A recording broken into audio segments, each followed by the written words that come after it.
Lonnie sometimes. Like, her band, and our zine, and her hair, and everything are all anti-authority. But I watch her in JROTC, and she's doing drills in perfect formation, following orders, no question. And there's all this stuff in the news about don't ask, don't tell. Like, she's going to join the army and then have to lie about who she is. She said they don't need to know what they don't need to know. Like it was no big deal. This from the girl who trashed her locker to, like, defend my honor. I've learned when to stop arguing, though. I don't think Lonnie even gets Lonnie sometimes.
Katie, you know how Mom and Dad are. Not exactly super open-minded about things. It feels like every minute I don't spend with Lonnie, I spend worrying about them finding out about us. And what would happen if they did? You know Dad's joke about the nunnery that he'd tell whenever he brought boys around the old house? I wonder where he'd want to send me.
I had an interesting talk with Mom and Dad tonight.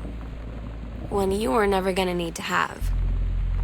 I mean, you've known, right? I've known. I've known since, like, She-Ra. Mom and Dad didn't, I guess. But they saw the zine and the stuff on the locker, and they were like, is there something we should know about you and Lonnie? And so here's the thing. I was prepared for them to be mad, or disappointed, or start crying or something, but they were just in denial. You're too young to know what you want. You and Lonnie are just good friends. You just haven't met the right boy. It's a phase. That's what I didn't see coming. That they wouldn't even respect me enough to believe me. Well, joke's on them, 'cause they're in for one very long phase.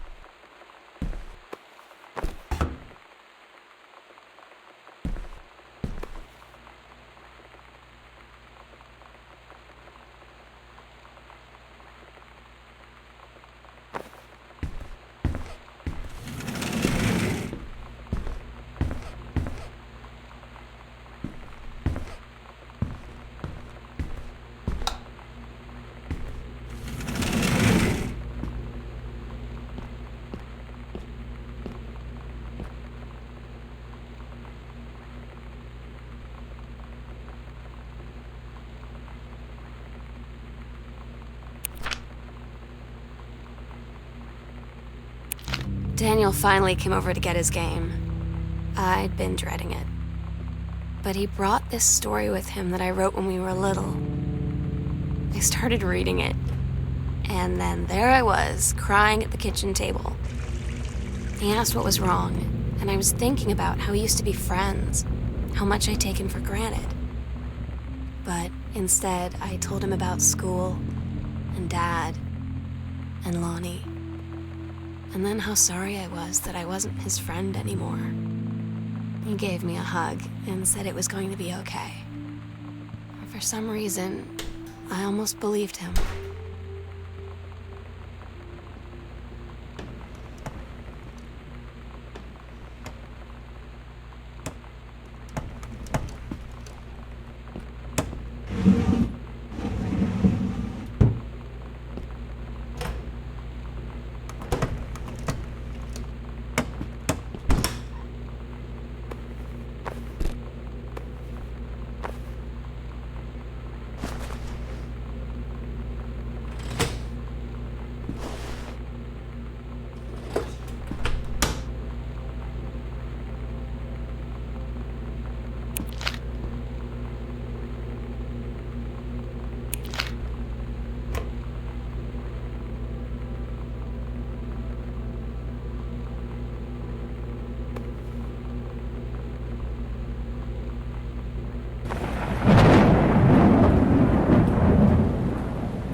Lonnie had her going away show with her band tonight.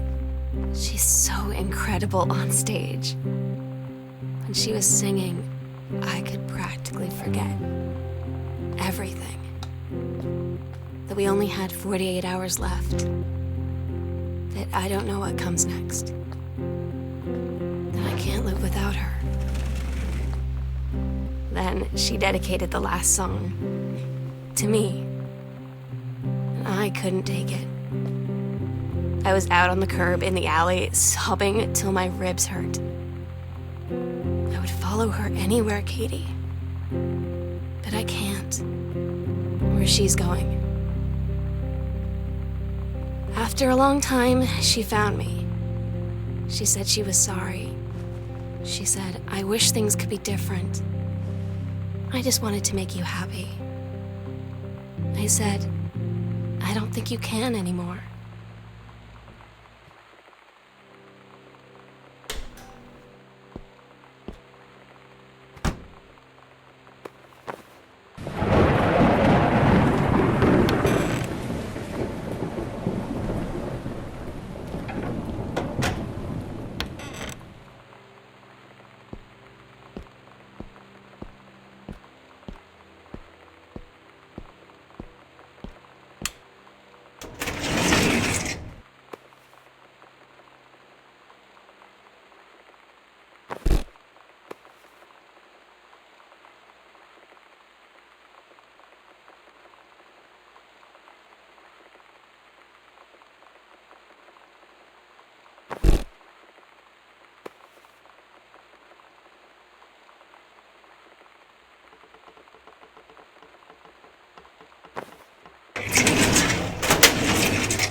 We agreed our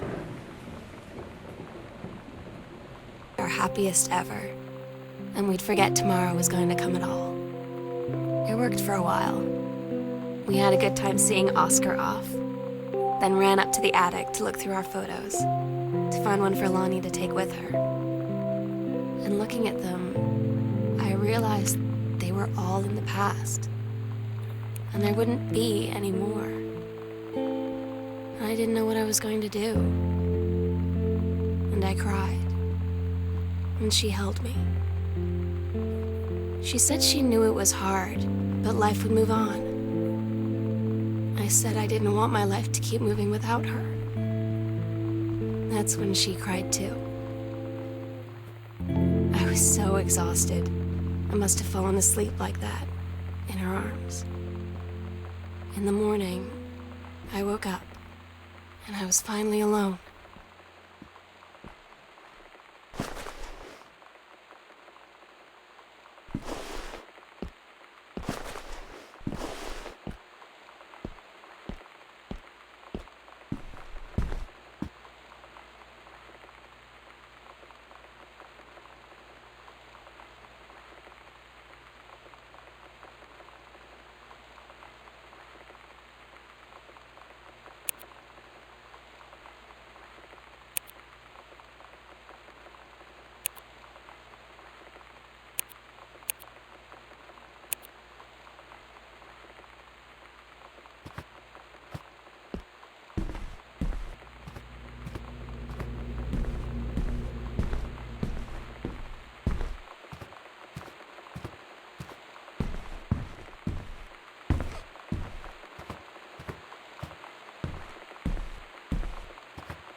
The sunset light in this house is the saddest thing I've ever seen.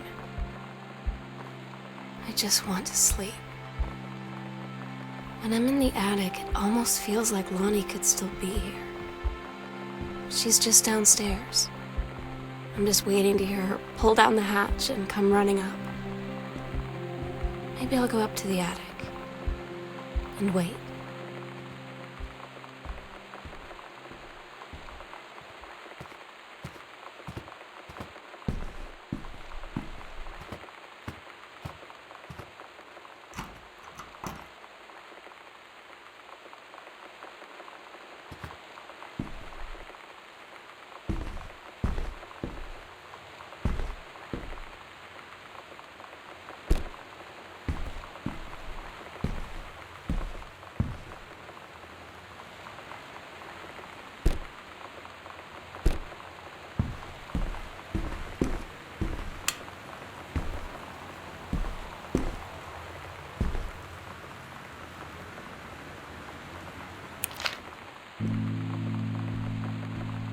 Oh my God.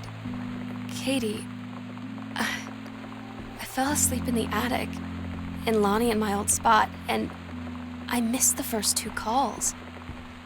I just barely caught the third one before the machine got it. And it was Lonnie, on a payphone.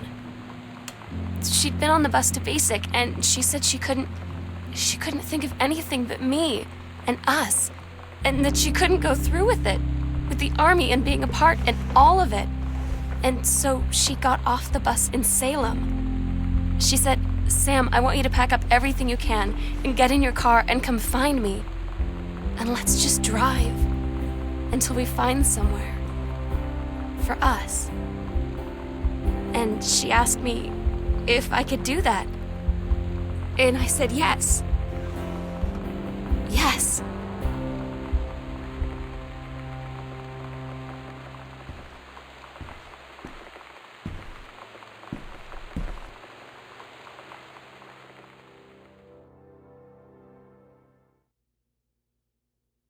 Katie, I'm so sorry that I can't be there to see you in person, that I can't tell you all this myself. But I hope as you read this journal and you think back, that you'll understand why I had to do what I did. And that you won't be sad, and you won't hate me, and you'll just know that I am where I need to be. I love you so much, Katie. I'll see you again someday. Love.